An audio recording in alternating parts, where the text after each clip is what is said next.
कार्यक्रम के पुण्यार्चक हैं श्री वर्धमान श्वेतांबर स्थानकवासी जैन श्रावक संघ ट्रस्ट, उपाध्याय प्रवर प्रवीण ऋषि चातुर्मास समिति। जो मंजिल चुन लेते हैं वे राहें बना लेते हैं।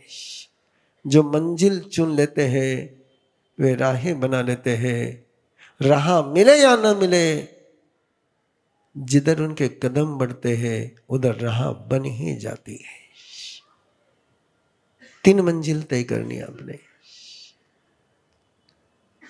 1 साल की मंजिल तय करनी है कि अगले पर्युषण पर्व में मेरा पर्सनल ग्रोथ क्या रहेगी, मेरी पर्सनैलिटी क्या रहेगी। एक लक्ष्य तय कर ले। अगले साल में स्वयं को कहां देख रहा हूं, स्वयं को केवल।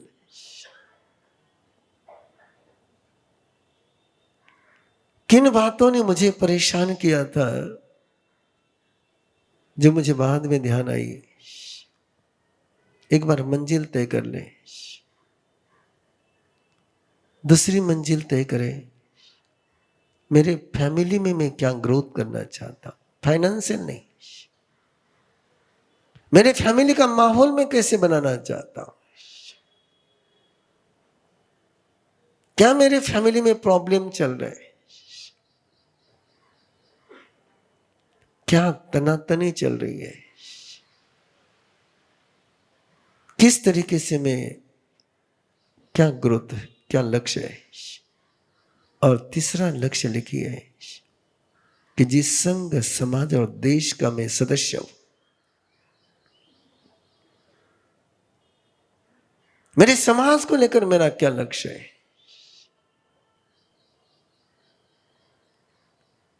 जिस संघ का मैं सदस्य हूं, उस संघ को मैं कैसे देखना चाहता हूं। जिस देश का मैं नागरिक हूं, उस देश को मैं कैसा देखना चाहता हूं। लक्ष्य पहले।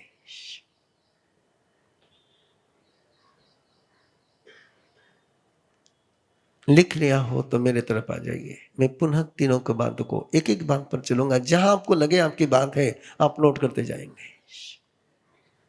मेरा पर्सनल लक्ष्य क्या होना चाहिए, मेरा व्यक्तिगत लक्ष्य क्या होना चाहिए। मैं कैसे सोता हूं, एक छोटा सा लक्ष्य बनाएंगे आज। पहला कदम है केवल, मैं सोते समय मन पर बोझ लेकर के नहीं सोऊंगा।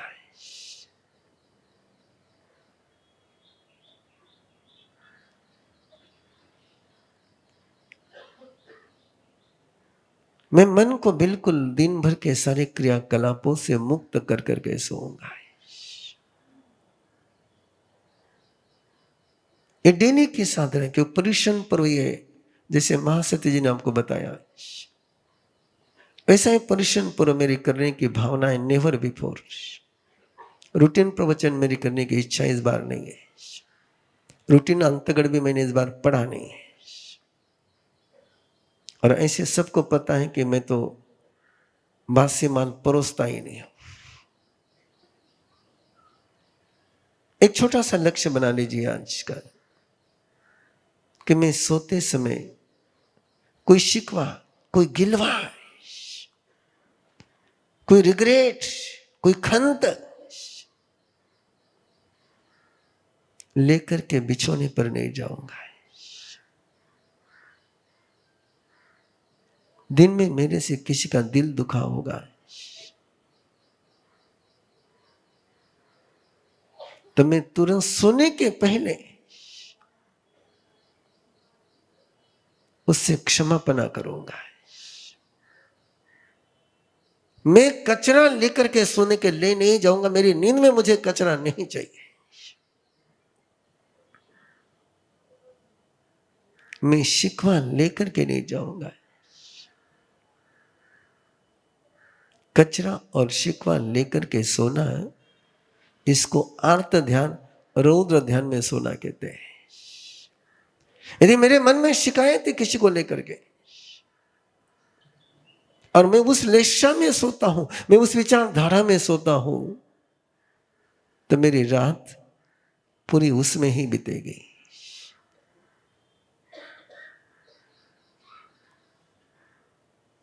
ये आप कर सकते हैं, रोज का रोज कर सकते हैं। एक बड़ा सीक्रेट है जीवन का। जिस गलती ने रात देख ली वो तुम्हारी जिंदगी की आदत बन गई।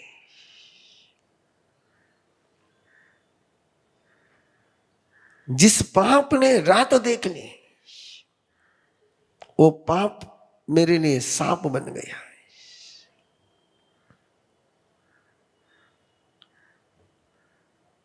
जिस अपराध के साथ मैं सोया हूं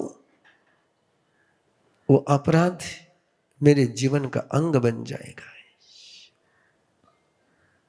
वो छोटा हो या बड़ा हो, हम छद्मस्त हैं, हम पूरे ज्ञानी नहीं है। ये दावा ना प्रवीण ऋषि का है ना तुम्हारा हो सकता है कि सुबह से लेकर रात तक मेरे से कोई पाप ही नहीं हुआ, ये दावा नहीं कर सकता हूं। लेकिन एक वादा जरूर कर सकता हूं कि उसकी आलोचना कर करके ही सोऊंगा, उसका प्रतिक्रमण करके ही सोऊंगा, उसकी शुद्धि करके ही सोऊंगा। इतनी सी प्रभु महावीर की बात स्वीकार कर लीजिए कि मैं किसी मन की बीमारी के साथ बिछाने पर नहीं जाऊंगा। विपसन्न मना घायम, सोते समय मेरे मन पर कोई जख्म नहीं होगी, कोई चोट नहीं होगी।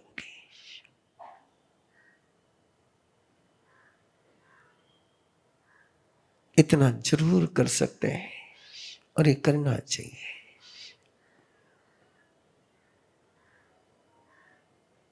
चंदनबाला की मौसी मुर्गावती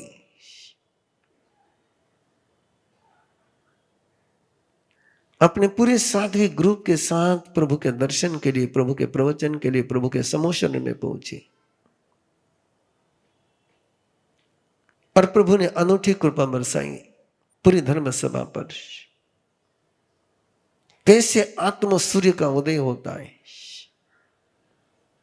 कैसे अस्त न होने वाला सूर्य स्वयं बन सकते हो,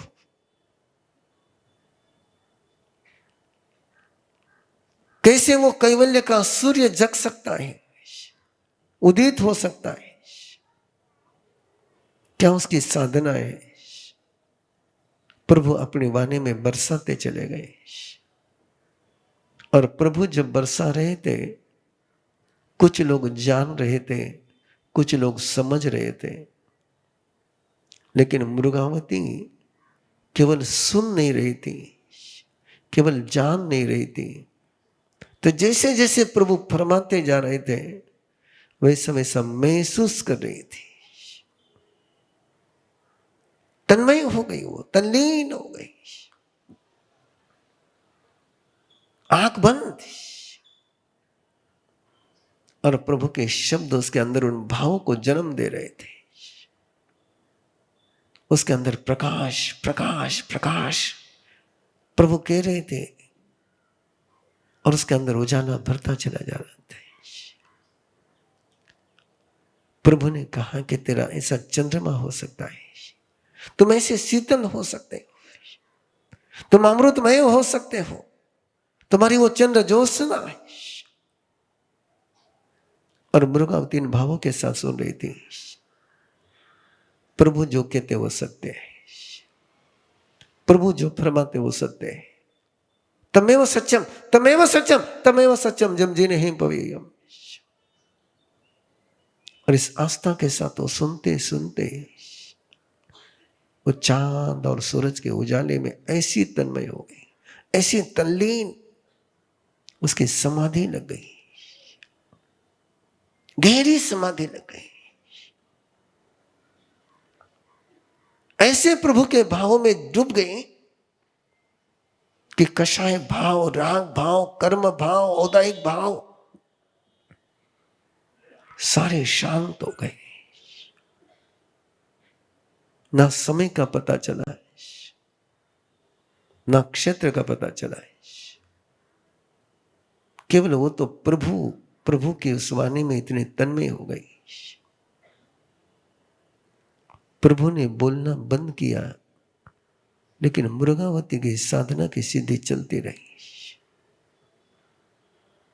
ऐसी भीगी प्रभु वाणी में, ऐसी भीगी, ऐसी भीगी, ऐसी भीगी कि भीगते ही चले गई। दिन पूरा हो गया, सूर्यास्त हो गया बाहर में, लेकिन वो तो समाधि में थी।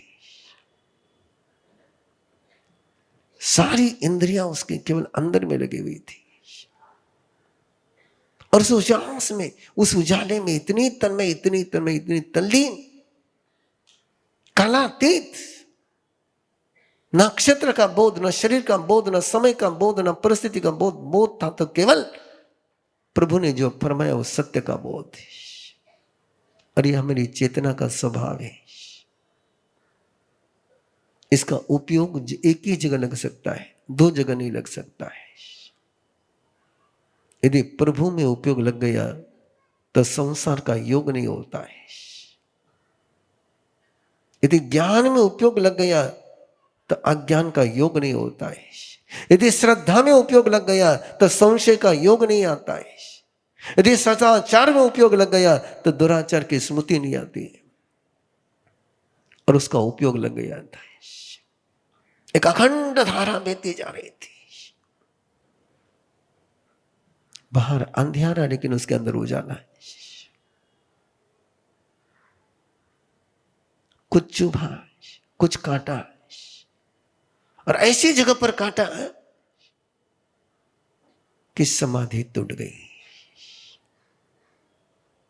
आंख खुली, देखा अंधियारा, मैं अकेली, कोई नहीं, मुझे पता ही नहीं चला। दौड़ी दौड़ी दौड़ी दौड़ी जल्दी से पहुंची ठिकाने पर।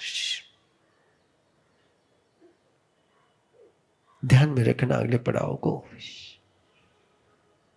अगले पड़ाव को ध्यान में रखना। जैसे अपने स्थान पर पहुंची, देखा बाकी सब साध्वियां सोई है, लेकिन गुरुनी जी जागी है।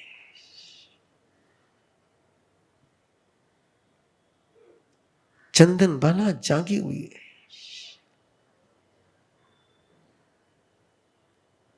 जो भी घर का प्रमुख होता है, जो भी संघ का प्रमुख होता है, आज के वेला में वो चंदन बाला की आवश्यकता है कि जब तक घर के सारे सदस्य घर के आंगन में नहीं आते हैं, तब तक जो सोता नहीं है वो घर का प्रमुख है।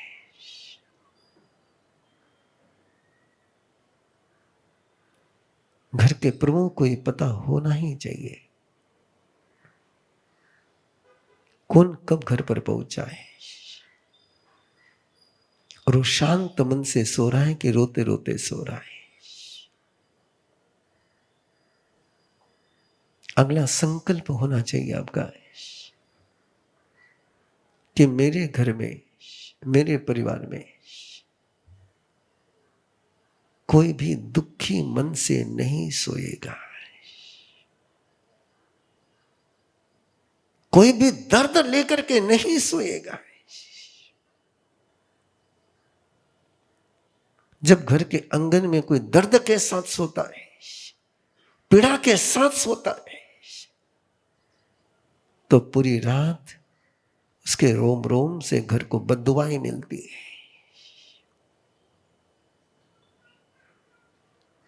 दुखी से केवल बद्दुआ का ही जन्म होता है, वो भी नहीं जानता है। दुखी से नेगेटिव वाइब्रेशन ही निकलती थी, आज की भाषा में बोलना हो तो। कोई दुख में सोएगा तो गहरे गहरे नेगेटिव वाइब्रेशन,